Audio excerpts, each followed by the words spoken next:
요한복음 17장 대제사장의 기도문 마지막 부분입니다. 이 부분은 만국 성도를 위한 기도문, 전 세계 성도들을 위한 기도의 내용입니다. 20절 말씀에 보시면 내가 비옵는 것은 이 사람들만 위함이 아니요 또 그들의 말을 인하여 나를 믿는 사람들도 위함이니, 이 사람들이라고 표현한 것은 제자들을 얘기합니다. 그리고 그들의 말을 인하여 나를 믿는 사람들은 제자들의 전도를 통해서 믿게 된 사람들을 말합니다. 그러므로 여기 예수님의 제자들을 통해서 믿게 된 사람들이라는 것은 전 세계 성도들을 다 가리키는 말이죠. 그럼 주님께서 그냥 온 세상 성도들을 위해서 기도하오니 그렇게 말씀하지 않고 이 사람들을 통해서 예수님을 믿게 된 그런 사람들을 위해서 기도한다, 왜 이런 표현을 썼을까? 그것은 제자들의 전도 사역에 의해서 사람들이 예수님을 믿게 된다는 것을 전제로 한 겁니다. 우리 중에 누구도 스스로 내가 하나님 앞에 죄인이지, 내가 구원받아야 되지 하는 생각 가지고 예수님을 스스로 믿은 사람은 아무도 없어요. 다 전도를 받아서 믿게 된 것이 우리들의 현실입니다. 그렇기 때문에 이것은 온 세상에 복음이 전파되는 것은 전도를 통해서 전파되는 것이다. 그래서 온 세상의 성도들은 다 기왕에 믿는 사람들이 예수님을 전한 결과로 맺어진 열매들입니다. 이걸 전제로 오늘 말씀드리는 거예요. 이 세상이 자기 지혜로 하나님을 알지 못하는 거로 하나님께서 전도에 미련한 것으로 믿는 자들을 구원하시기를 기뻐하셨도다. 자, 오늘 이 말씀 들으면서 먼저 우리 자신도 예수님을 알리고 전하는 것이 우리의 본분이고 사명이라는 것을 잊지 마세요. 이것이 오늘 첫 번째로 우리에게 말씀하시는 교훈입니다. 그러면 우리 주님께서 전 세계 성도들을 위해서 어떤 기도를 하셨을까? 여러분 한번 마음에 생각해 보세요. 내가 전 세계 성도들을 위해서 기도를 한다면 무슨 기도를 할까? 오늘 우리 온 정련교회 성도들을 위해서 내가 기도한다면 무슨 기도를 해야 될까? 우리 온 교인들을 위해서 기도해 주세요. 그러면 우리가 흔히 하는 기도 있잖아요. 건강하게 해주시고 사업도 잘 되게 해주시고 뭐 이런 식이에요. 그런데 우리 주님은 만국 성도들 대제사장으로서 두 가지 기도를 하셨습니다. 그래서 오늘 제가 그 기도를 같이 나누려고 합니다. 첫 번째는 온 세상 성도들이, 온 교회가 하나 되게 해주세요. 일치를 위한 기도입니다. 오늘 말씀 21절 보시면은 아버지께서 내 안에, 내가 아버지 안에 있는 것 같이 그들도 다 하나가 되어 우리 안에 있게 하사 세상으로 아버지께서 나를 보내신 것을 믿게 하옵소서. 성부 성자의 관계, 삼위일체 하나님의 내적 일치에 대해서 말씀드렸죠. 삼위일체 하나님께서 하나 되신 것처럼 온 성도들도 하나가 되게 해달라. 그것이 이제 오늘 기도의 첫 번째 제목입니다. 앞서서 11 제자들을 위한 기도문이 있었죠. 거기서도 주님이 하신 기도가 바로 제자들이 하나 되게 해달라는 기도였어요. 그런데 온 교회들을 위해서 기도하신 내용도 하나 되게 해달라는 기도입니다. 이건 역설적으로 하나 되는 것이 힘들다는 뜻입니다. 세상에서 하나 되는 것이 얼마나 힘든가. 그 11 제자들 또 가룟 유다를 뺀 11제자들, 뭐 가룟 유다까지 포함해서 12제자라고 합니다. 이 제자들이 예수님이 십자가에 못 박혀 죽으시려고 예루살렘으로 올라가는 길목에서 서로 싸웠어요. 누가 수제자냐, 누가 제일 높으냐.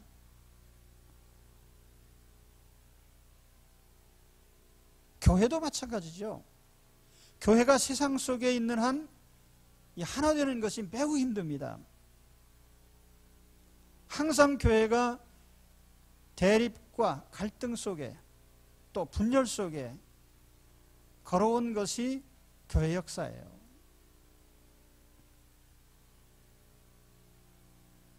오늘날의 교회의 실상에 대해서 토마스 브룩스라고 하는 청교도 설교자가 이런 얘기를 했습니다. 그리스도인에게 불일치와 분열이 있을 수 없다. 늑대가 양을 무섭게 한다면 이상할 것이 없지만 한 양이 다른 양을 무섭게 한다면 그것은 참 괴이한 일이다.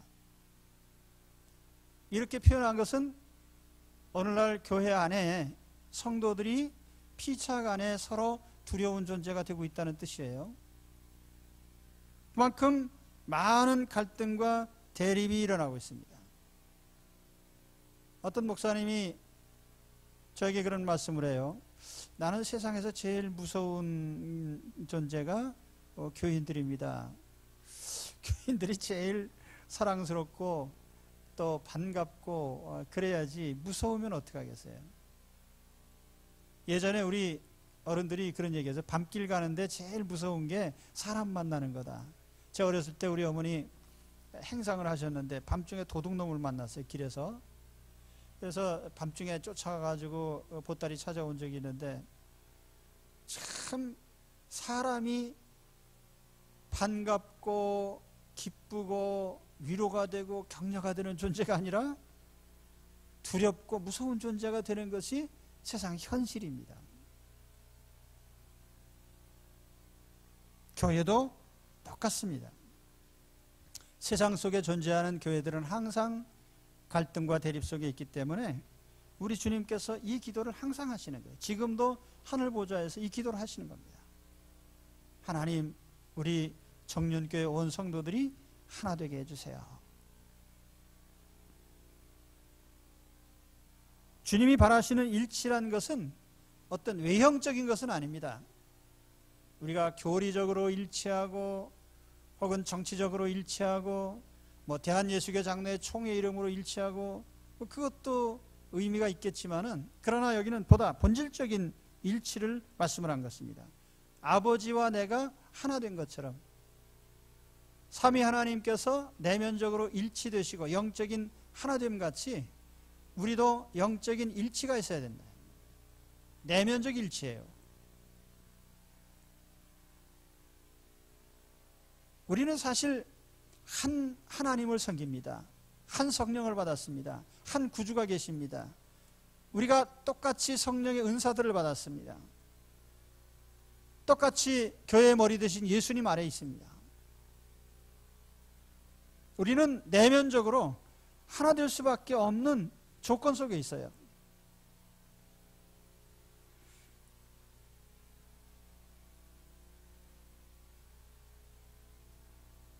그래서 우리가 예수 그리스도 안에 일치를 추구하고 있습니다만은 하나 될 수 있는 비결, 또 하나됨의 방법, 하나됨의 수단, 그거는 우리 교회가 갖고 있어요.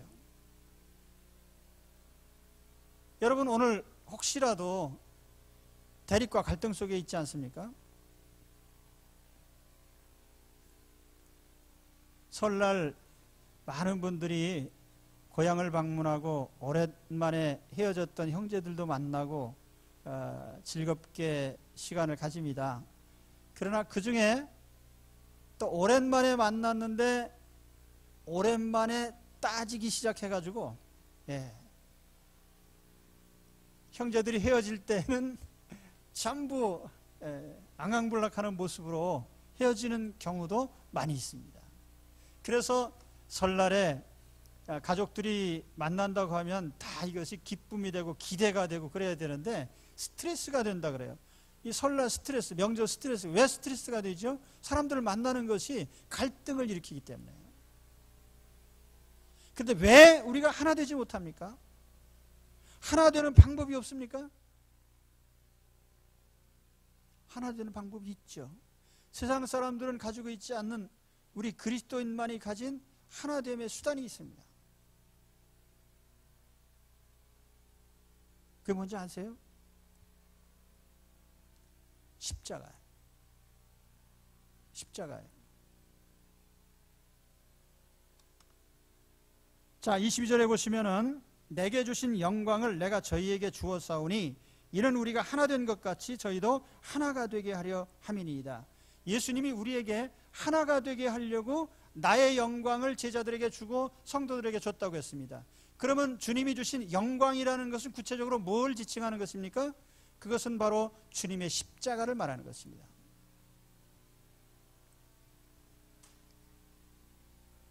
아무든지 나를 따라오리거든 자기를 부인하고 날마다 제 십자가를 지고 나를 따를 것이니라. 이 십자가가 예수 그리스도를 믿는 사람들이 가진 위대한 능력이요 수단이에요. 십자가. 이 십자가는요 어떤 죽음의 표시나 패배의 표시가 아니라 이 십자가는 승리의 표시고 결과적으로 우리에게 가장 위대한 능력이기 때문에 사도 바울도 일생 동안 십자가를 가장 위대한 것으로 그 십자가를 들고 십자가를 나타내기 위해서 살았어요. 바클레이라는 주석가는 이렇게 말했습니다. 우리는 우리의 십자가를 결코 형벌로 생각해서는 안 된다. 영광으로 생각해야 된다. 학생들에게 혹은 기술자에게 혹은 외과 의사에게 보다 더 힘든 과제를 맡긴다면 우리는 그를 더욱 영광스럽게 하는 것이 된다. 왜냐하면 그것은 바로 그들만이 그 과제를 맡을 수 있다는 신뢰의 표시이기 때문이다. 그러므로 우리 그리스도인들이 고난을 받는다면 그 고난을 받는 만큼, 고난의 크기가 큰 만큼 우리 주님께서 우리를 더 신뢰하신다는 표시가 됩니다. 십자가는 모든 화해의 수단이고 일체의 수단입니다. 따라서 합시다. 십자가는 일치의 수단이다. 인정하십니까? 사실 십자가를 쓰질 않아서 그렇지 십자가를 사용만 하시면은 거기에 위대한 결과가 나타나요.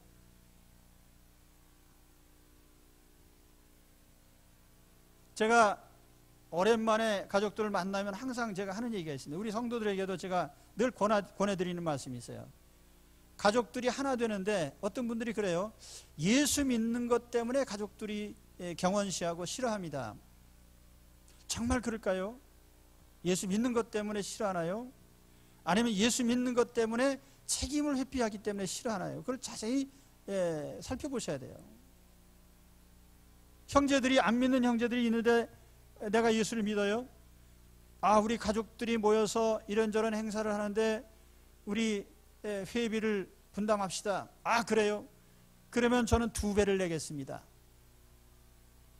그래서 항상 형제들이 회비 낼 때마다 2배를 내시면 그래도 싫어하는지 한번 실험해 보시라고요. 에이 참에 잘됐다. 예수 믿는 거 핑계 삼아가지고 회비 내지 말자. 그러니까 싫어하는 거죠. 몸으로 봉사하는 것이든지 물질로 드리는 것이든지 무엇이든지 내가 다른 사람보다 2배를 더 한다고 감당하려고 생각하면 당연히 싫어할 리가 없어요. 십자가는 예수님의 십자가, 우리 십자가는 좀 다른데 예수님의 십자가는 대속의 십자가예요. 우리 죄값을 갚을 수 없는 죄인들의 죄를 대신 갚으려고 십자가에서 대신 죽으신 거니까 이걸 대속이라고 합니다. 대속적인 죽음은 사람은 할 수가 없어요. 그거는 죄 없는 예수님만이 하실 수 있는 일이기 때문에 그 위대한 십자가죠. 그러나 우리의 십자가는 봉사의 십자가예요. 뭐 우리가 남의 죄를 대신 지고 뭐 이런 십자가는 없어요. 그러나 우리가 희생의 십자가, 사랑의 십자가, 봉사의 십자가 질 수가 있어요. 그래서 주님께서 우리에게 너희도 십자가를 지라고 그랬거든요. 그래서 그 십자가를 지는 곳에는 하나 되는 역사가 일어나는 겁니다. 근데 그 십자가를 안 지면 하나가 될 수가 없죠. 혹시 여러분 가운데 분열과 갈등 속에, 형제들의 갈등 속에, 가족들의 갈등 속에 있다면 반드시 이 방법을 사용하십시오. 십자가는 하나 되게 하는 수단입니다. 그래서 다른 사람보다 더 많이 희생하고 더 많은 것을 봉사하고 더 많은 것을 드리고 바치고 해보세요. 하나 되는 수단이에요. 그래서 이렇게 해도 안 되면은 저한테 오십시오. 제가 그 다음에 진짜 그런지 한번 제가 살펴드릴 테니까요. 십자가로 하나 되시기 바랍니다. 하나 되는 수단을 주셨는데 그것은 십자가이고, 십자가는 그리스도인의 영광이라고 그랬어요. 그 십자가의 영광을 우리 주님께서 제자들에게 주셨고 오늘 우리에게 주셨습니다. 그러니까 오늘 우리가 십자가 지는 것은 우리에게는 영광된 일입니다. 할렐루야.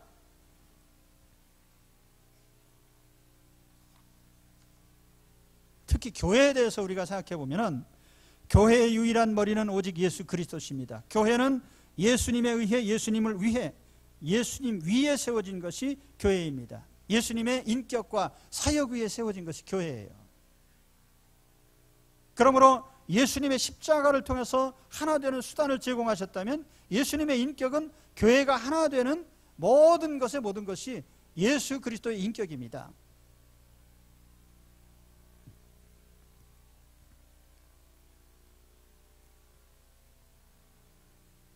지상교회가 항상 대립 속에, 갈등 속에 있는 이유는 거기에 예수님이 중심에 계시지 않고 사람이 중심에 있기 때문에 그렇습니다.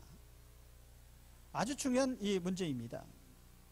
그래서 교회가 아무리 목사님이 훌륭하고 위대해도 목사님이 예수님 자리에 있을 수는 없어요. 그래서 사람은 영웅을 만드는 속성이 있습니다. 눈에 보이지 않는 예수님보다는 눈에 보이는 사람을 자꾸 높이려고 해요. 그러다 보니까 사람이 자꾸 높아져요. 그것이 교회사에서는 항상 분열로 나타납니다. 사람을 높인 결과가, 물론 일시적으로 그것이 굉장히 훌륭해 보이긴 하지만은 반드시 후유증이 있는데, 사람을 높인 결과, 높아지는 사람도 문제이고 사람을 높이는 것도 문제가 있는 거예요. 여러분, 어떤 일이 있어도요, 우리는 예수님을 믿는 사람이지 목사님을 믿는 사람들은 아니에요. 예수님만 믿으세요. 교회의 중심이 예수님이 되셔야 돼요. 예수님보다 더 위에 있을 수 없습니다. 누구도. 예수 그리스도만이 우리의 생명이고 우리 모든 성도 공동체의 생명력이 되시기 때문에 우리는 그 예수님만을 중심에 모시고 예수님만을 중심으로 해서 우리는 살아가야 되는 거예요. 우리 가정 속에 사람이 주인이 되서는 안 되고요, 예수님이 주인이 되셔야 됩니다. 반드시 하나가 될 수 있죠. 결혼하는 신혼부부들은 예수님이 그 가정의 주인이 되셔야 돼요. 사람이 주인이 되면 안 되죠. 예수 그리스도가 중심에 계신 공동체가 되도록 하십시오. 그래서 우리가 하나가 되는 겁니다. 그러면 우리 주님께서 이렇게 일치를 위해서 기도하시고 하나 되는 것을 중요하게 여기신 결과가 뭡니까? 우리 주님은 왜 하나 되라고 하셨을까요? 자꾸 분열되고 대립되니까 하나 되라고 하셨는데, 그럼 하나가 돼서 나타난 지상적 결과가 뭡니까? 천국에서는 하나 되지 말라고 그래도 다 하나 돼요. 그러니까 이런 기도를 천국에서는 안 하셔도 됩니다. 그럼 지상에 있는 교회들과 성도들이 하나가 되기 위해서 주님 기도하셨는데, 그 결과가 뭐냐면은 전도적인 열매로 나타나요. 오늘 21절에 보면은 세상으로 아버지께서 나를 보내신 것을 믿게 하옵소서. 23절에 보면 아버지께서 나를 보내신 것과 저희도 사랑하신 것을 세상으로 알게 하려 함이로소이다. 교회가 하나 되고 일치될 때 나타나는 결과는 예수 그리스도를 알리고 복음을 믿게 되는, 예수님을 믿게 되는 그런 결과가 나타난다는 거예요. 오늘 우리가 세상에 있는 교회들이 큰 교회든 작은 교회든 분열과 대립의 소식이 전파될 때 복음은 막히게 돼 있어요.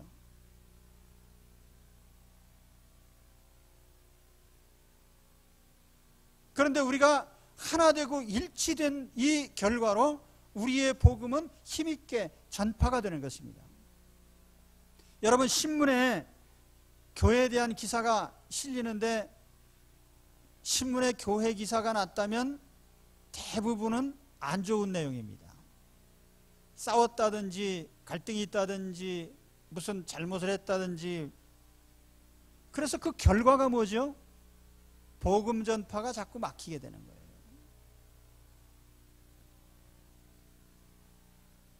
여러분, 오늘 우리가 하나 되는 것이 주님이 기도하신 기도 제목의 첫 번째입니다. 오늘 예수님이 우리의 대제사장이 되셔서 하늘에서 기도하신 것도 우리가 하나 되기를 바라시는 기도입니다. 정령교회 성도들 하나 되게 해주세요. 아무개 가족이 하나가 되게 해주세요. 아무개 성도들 모임이 하나가 되게 해주세요. 항상 하나 되는, 이것이 주님의 기도 제목 1호입니다. 이 세상에 있는 모든 교회를 위해서 주님은 지금도 끊임없이 이 기도를 하십니다. 여러분, 주 안에서 하나 되시기를 바랍니다. 하나 되지 못한 상태가 지속된다면 하나 되도록 하십시오. 예수님의 십자가를 통해서요. 십자가 영광, 영광의 십자가를 통해서 반드시 하나 될 수 있도록 여러분 십자가를 사용하시기를 주의 이름으로 축원합니다. 그 다음에 두 번째 기도 제목이에요. 두 번째는 어떤 기도일까? 두 번째는 온 성도들에게 천국으로 인도해달라는 기도입니다. 천국을 보장해달라는. 24절에 보면 아버지여 내게 주신 자도 나 있는 곳에 나와 함께 있어. 아버지께서 창세전부터 나를 사랑하심으로 내게 주신 아버지의 영광을 그들로 보게 하시기를 원하옵나이다. 우리 성도들의 종점이 천국입니다. 저는 장의사 다음으로 죽는 사람을 많이 보는 사람이에요. 요즘에는 직접 시신을 다루진 않지만은 예전에는 우리 염을 한다든지 돌아가신 다음에 가서 시신을 수습해 드린다든지 이런 일들을 종종 했습니다. 임종을 지켜보고 사람들 세상 떠나는 것을 보면서 항상 마음에 품는 것은 이 세상 떠나면 인생이 어디로 가나, 항상 마음에 품는, 늘 생각하는 마음의 생각이에요. 내가 죽으면 어떻게 될까? 과연 천국은 있는 것인가? 천국이 있다면 과연 나는 천국에 이를 수 있을까? 여러분, 그런 사색을 해보셨어요? 괜히 쓸데없이 주식 시세가 오르나 내리나 이런 생각만 하지 마시고 한번 좀 신령하고 의미 있는 사색을 한번 해보세요. 내가 죽으면 천국에 갈 수 있을까? 한번 따라 합시다. 내가 죽으면 천국에 갈 수 있을까? 오늘 죽으면 천국에 갈 수 있을까? 하루 종일 생각해 보세요. 워렌 비어스비라는 목사님은 묵상을 하면서 나는 죽어도 천국에 갈 수 있지, 세 가지 근거로 확신을 했다고 그래요. 첫째는 예수님께서 나를 위해서 죄값을 지불해 주셨기 때문이고, 두 번째는 주님이 우리를 위해서 천국을 예비하시고 글리 인도하시겠다고 약속하셨기 때문이고, 세 번째는 주님이 우리를 천국으로 인도하시기 위해서 하나님 아버지께 지금도 대제사장이 되셔서 기도를 하고 계시기 때문이다. 여러분, 어떻게 생각하십니까? 천국을 생각하고 계십니까? 천국에 갈 궁리를 하고 계십니까? 사람은 누구나 고향이 있어요. 그래서 고향을 돌아가기를 바랍니다. 해외 생활을 오래 하신 분들은 잘 되셨어도 항상 고국에 돌아가는 것을 꿈으로 삼고 있습니다.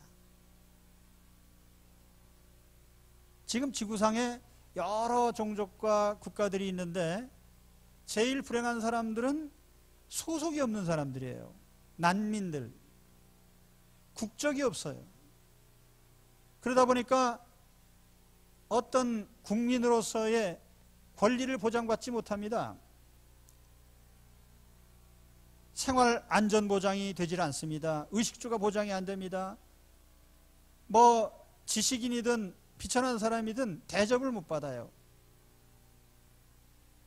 인권의 사각지대에 있습니다.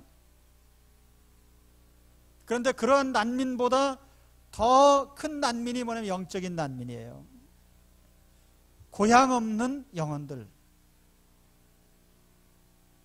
돌아갈 천국이 없는 영혼들이 가장 비참한 영혼들이에요. 누가복음 16장에 보면 부자와 나사로 얘기가 나옵니다. 어느 날 갑자기 둘이 다 세상을 떠났습니다. 그런데 떠난 이후에 결정적으로 상황이 달라지죠. 천국에 이른 사람과 지옥에 이른 사람의 형편이 달라집니다.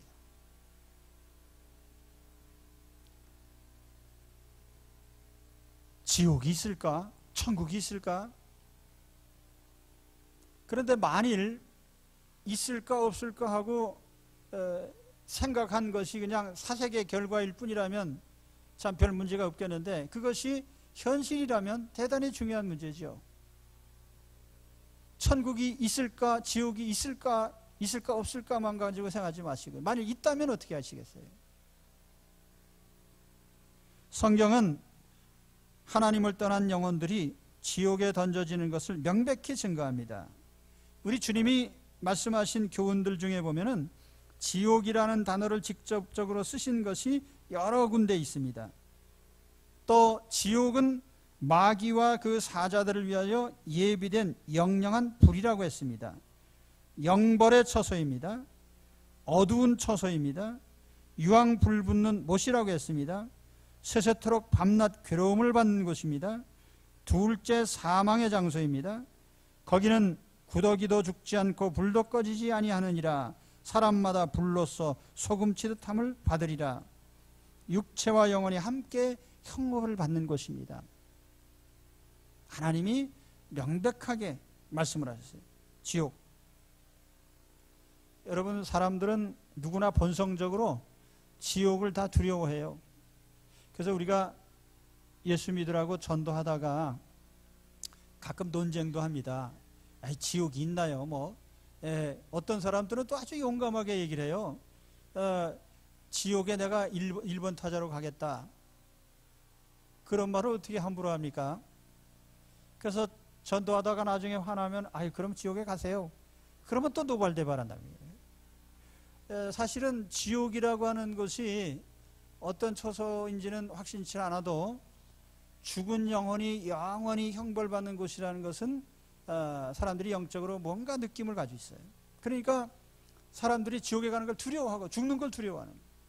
만일 우리가 이 세상 떠나서 천국에 간다면 우리는 죽는 것 자체를 두려워하지는 않을 거예요. 그런데 이 천국을 확신하지 못하고 지옥은 우리가 영적 느낌으로 알고 있기 때문에 죽는 것 자체를 두려워하는 거예요. 사도 바울은요, 로마 시민권은 빼앗겨도 괜찮지만 시민권 크게 사용할 일도 없지만은, 그러나 천국의 시민권은 그는 목숨을 걸고 지켰어요. 오직 우리의 시민권은 하늘에 있는지라 거기로서 구원하는 자 곧 주 예수 그리스도를 기다리노니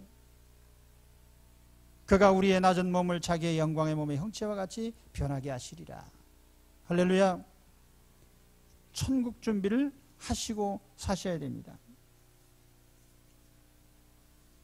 그래서 우리는 항상 이 천국을 인생의 궁극적인 목표로 삼아야 돼요.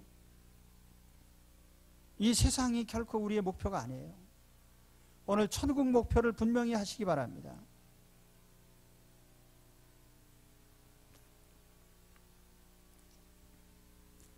인생이 뭐냐? 성경은 아주 다양하게 이 세상 삶이 짧다는 것을 아주 반복해서 얘기를 합니다. 제가 성경이 말한 지상의 인생이 얼마나 짧은가에 대해서 성경 여러 구절을 찾아봤어요. 한번 여러분 보시기 바랍니다. 욥기서 7장 6절에 보면은 나의 날은 배틀의 북보다 빠르니 소망 없이 보내는구나. 배틀의 북이라는 거 아세요? 배를 짤 때 씨줄 날 줄이 있는데 이렇게 줄 하나 하고 또 땡기고 또 하나 하고 땡기고 그러는데 이게 북이 왔다 갔다 하는 것이 빨리 왔다 갔다 해서 안 보여요. 인생이 그렇게 짧다는 거죠. 한번 딱 지나가면 인생 한번 지나가는 거예요. 내 생명이 한 호흡 같음을 생각하옵소서. 숨 한번 들이키면 끝나다는 거예요. 또 창세기 49장에 야곱이 한 말은 내 나그네 길의 세월이 130년이다. 야곱이 130년 사셨어요. 여러분 몇 년 사실 겁니까? 130년 사는 인생도 나그네 길, 한번 여행한 것으로 끝난 것입니다. 또 저희는 잠깐 자는 것 같으며 아침에 돋는 풀 같으니이다. 우리의 평생이 일시간에 다하였나이다. 한번 숨 쉬는 동안에 지나갔다는 거예요. 헛된 생명의 모든 날을 그림자같이 보내는 일평생에 사람에게 무엇이 낙인지 누가 알며.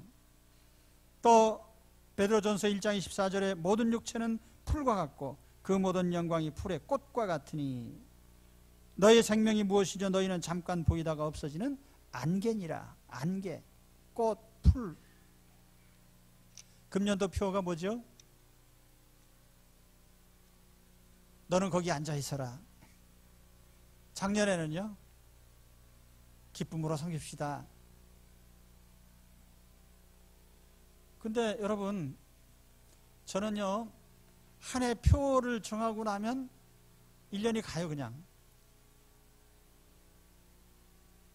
그래서 연말 준비하고 지나가고 또 연말 준비하고 그러면 이제 한 해가 가는 거예요. 계속 빨리 갑니다. 참 세월이 빨라요.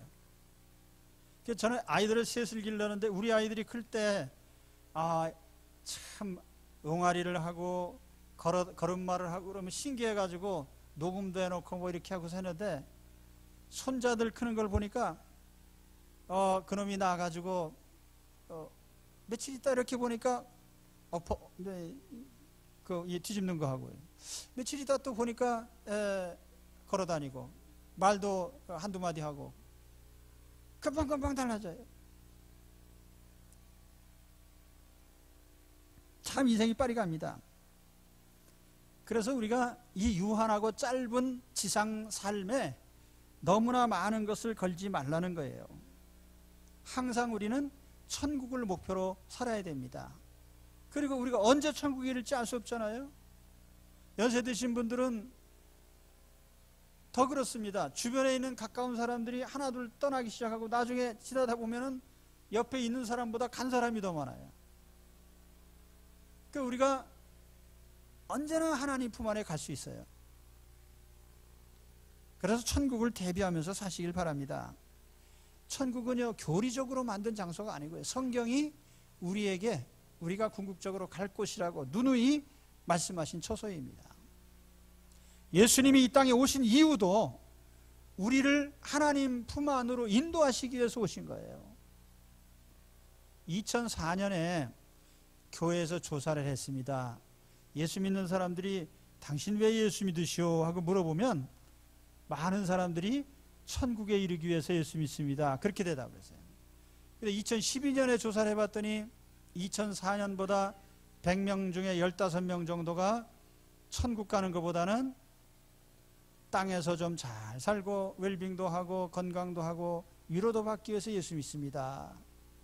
그래서 그 목표가 하늘에서부터 땅으로 많이 내려왔어요. 앞으로 10년 후에는요, 하늘 바라보고 믿는 사람은 아무도 없을 것 같아요. 다 땅에서 웰빙하려고 예수 믿는다. 이 신앙이 왜곡되는 거죠. 여러분, 기독교 신앙이 물론 현실적으로도 우리가 현실에 중요한 문제들이 많이 있지만은, 그러나 우리의 궁극적인 목적은 항상 하나님 품이고 천국이라는 사실은 결코 잊어서는 안 됩니다. 그 목표를 우리가 잠시도 잃고 살면 안 되는 거예요. 그리고 시대가 바뀌었다고 해서 신앙의 목표를 하늘에서 땅으로 끌어내지 마시고요. 천국을 향해서 가시기를 주의 이름으로 축원합니다.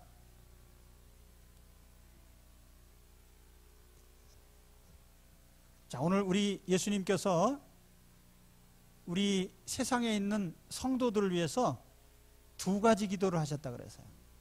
그러니까 이 기도가 중요한 기도겠죠. 내가 지금 하나님께 구하는 어떤 기도 제목보다 더 중요하고 중요한 두 가지를 예수님께서 우리를 위해서 기도하시고 지금도 기도하십니다. 첫째는 뭐였어요? 하나 되게 해달라는 거예요. 일치. 네. 일치가 그렇게 중요하고 힘든 문제이기 때문에 항상 하나 되게 해달라.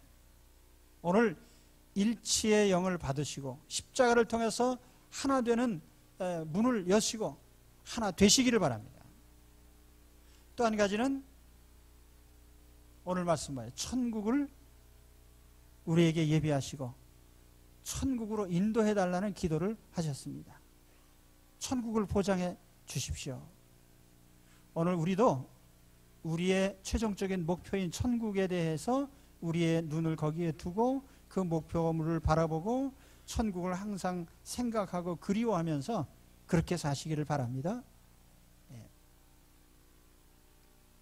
그래서 오늘 예수님 기도대로 이루어지시기를 주의 이름으로 축원합니다. 기도하겠습니다.